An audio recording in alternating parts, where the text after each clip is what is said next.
It's Kermit the Frog. I just want to say, I love that. Shout out Mr. Ying. Question number 2, determine whether the sample population is random or biased. Surveying the 15 people in line for a water slide. So here's my water slide. And these people are already in line. Then you're asking what their favorite ride is at the water park. Well, most likely they're already in line for that ride because they like that ride and probably may even be their favorite ride. So this one is biased. This one's a little bit unfair. Number 4, identify which type of random sampling is used for the population. There's a keyword. Every 15th soup can coming off an assembly line is checked for defects. So I'm circling every 15th. That is a system of sampling, systematic sampling. Question number 5, a researcher who wanted to determine the benefits of using a new algebra study technique obtained a permission from the school district to select 50 high school students. The researcher selected 50 algebra students at random. Okay, they're picked at random. The researcher selected 25 of these students to participate in the new study group. The researcher gave training sessions using the traditional study techniques to the other 25 students and asked them to use these methods. The most likely target population in this study is, well, let's say the first 25 are given the new study program. And here in blue, the second type is given the traditional. So 25 are going to the traditional, 25 is new. This is called an experiment. They're breaking them up in 2 groups and they're doing something to each of these groups. Right. This question has, the difference is the most likely sample. So the sample is the small and the big is the population. So the population in this case is all high school students in the district.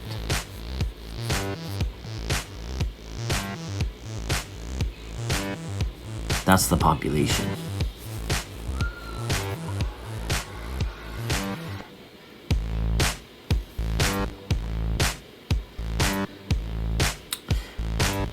And the sample is something smaller. So I don't want all the students in the district. What they just picked in this, grabbing who it is, it's just going to be the 50 algebra students. So that would be the 50 algebra students in this study, which would be choice A. Which data set would you expect to have the lowest standard deviation?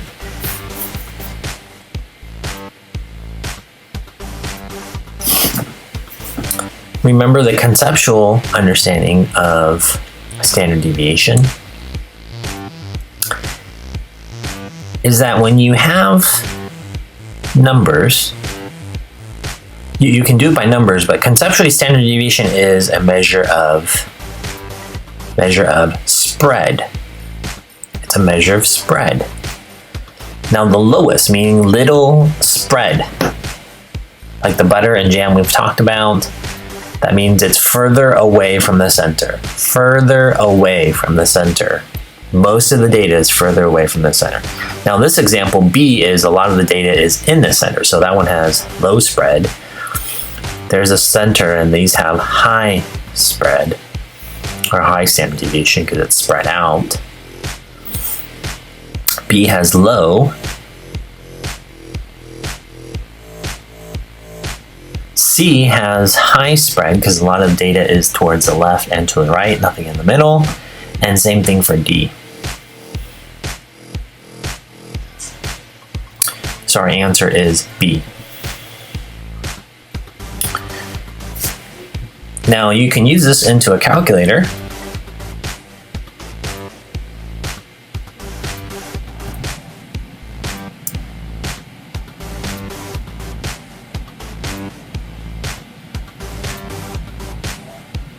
Put in my graphing calculator here. I'm going to press edit. I put in all my numbers into the list. And what I did here is, 18 means I have 3 of those, and I just kind of, that's called the frequency. So L1 is the number, L2 I put in the frequency or count, or how many of those numbers. There are 2 number 19s, or 2 X's at 19. So here that means, 21 has 1, 23 has 1, 22 had 0, make sure to add a 0 there. 26 has 1, 27, there's 127, and there's 128.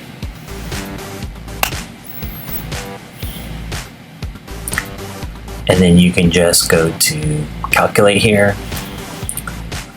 One variable statistics, the nice thing it tells you is where is the list of the numbers and then the frequency, the formula there for 1 bar stats, the very first one there.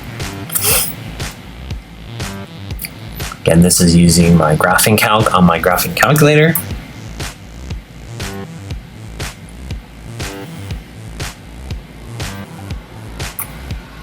When I click on 1 var stats here, I have list 1 comma list 2.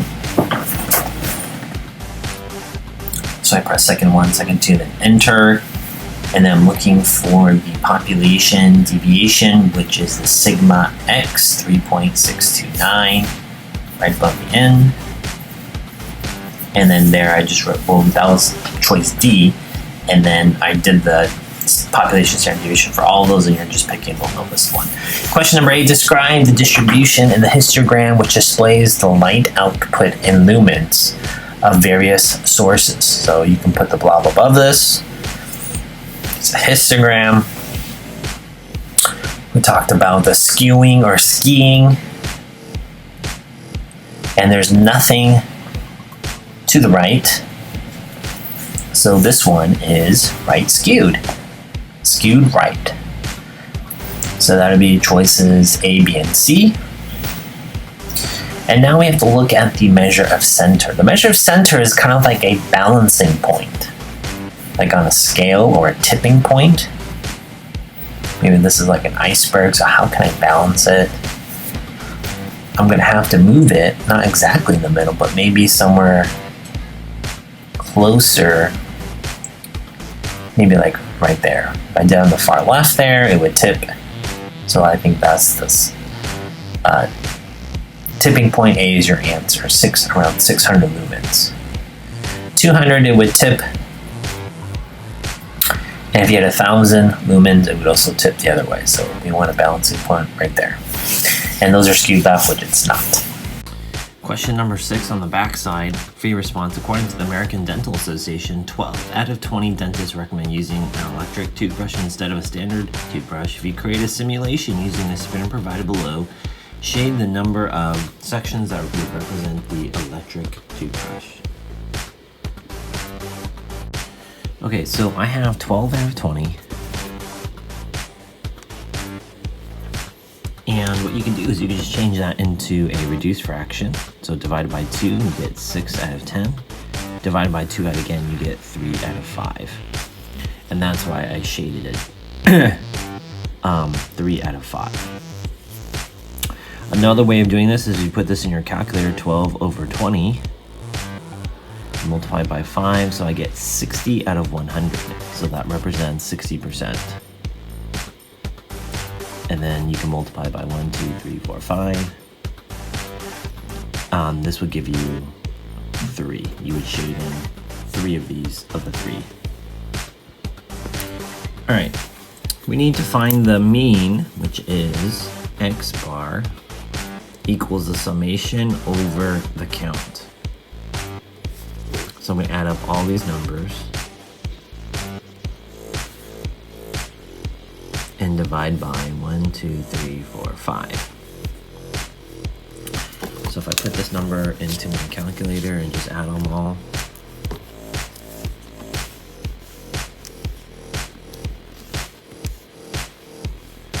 (16 plus 18). Whoops. Just enter as a list. You can be using decimals.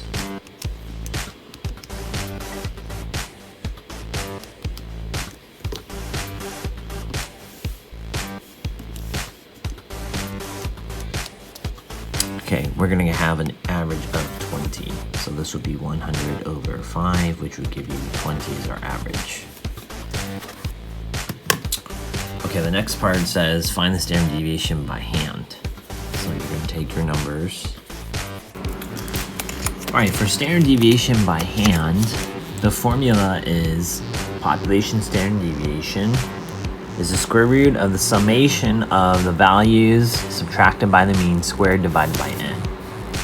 So the first thing I did over here is I wrote down all of the values, and now let's go ahead and subtract that by the mean, which we found up here.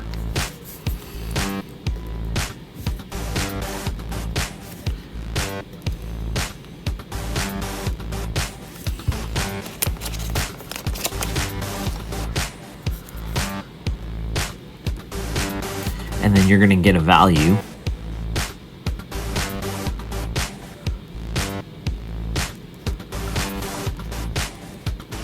And then we're going to take those values now and square them.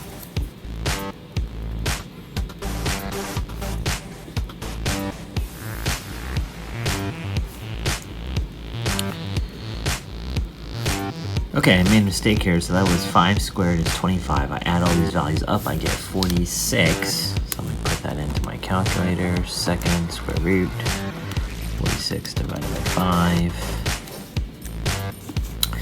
And I get 3.03.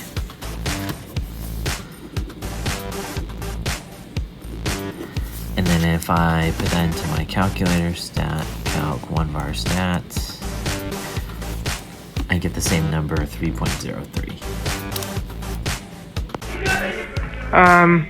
Mr. Ang, I have a question. Do I have to divide by 0? No, according to the 10 Commandments of Math, number 9, thou shalt not divide by 0.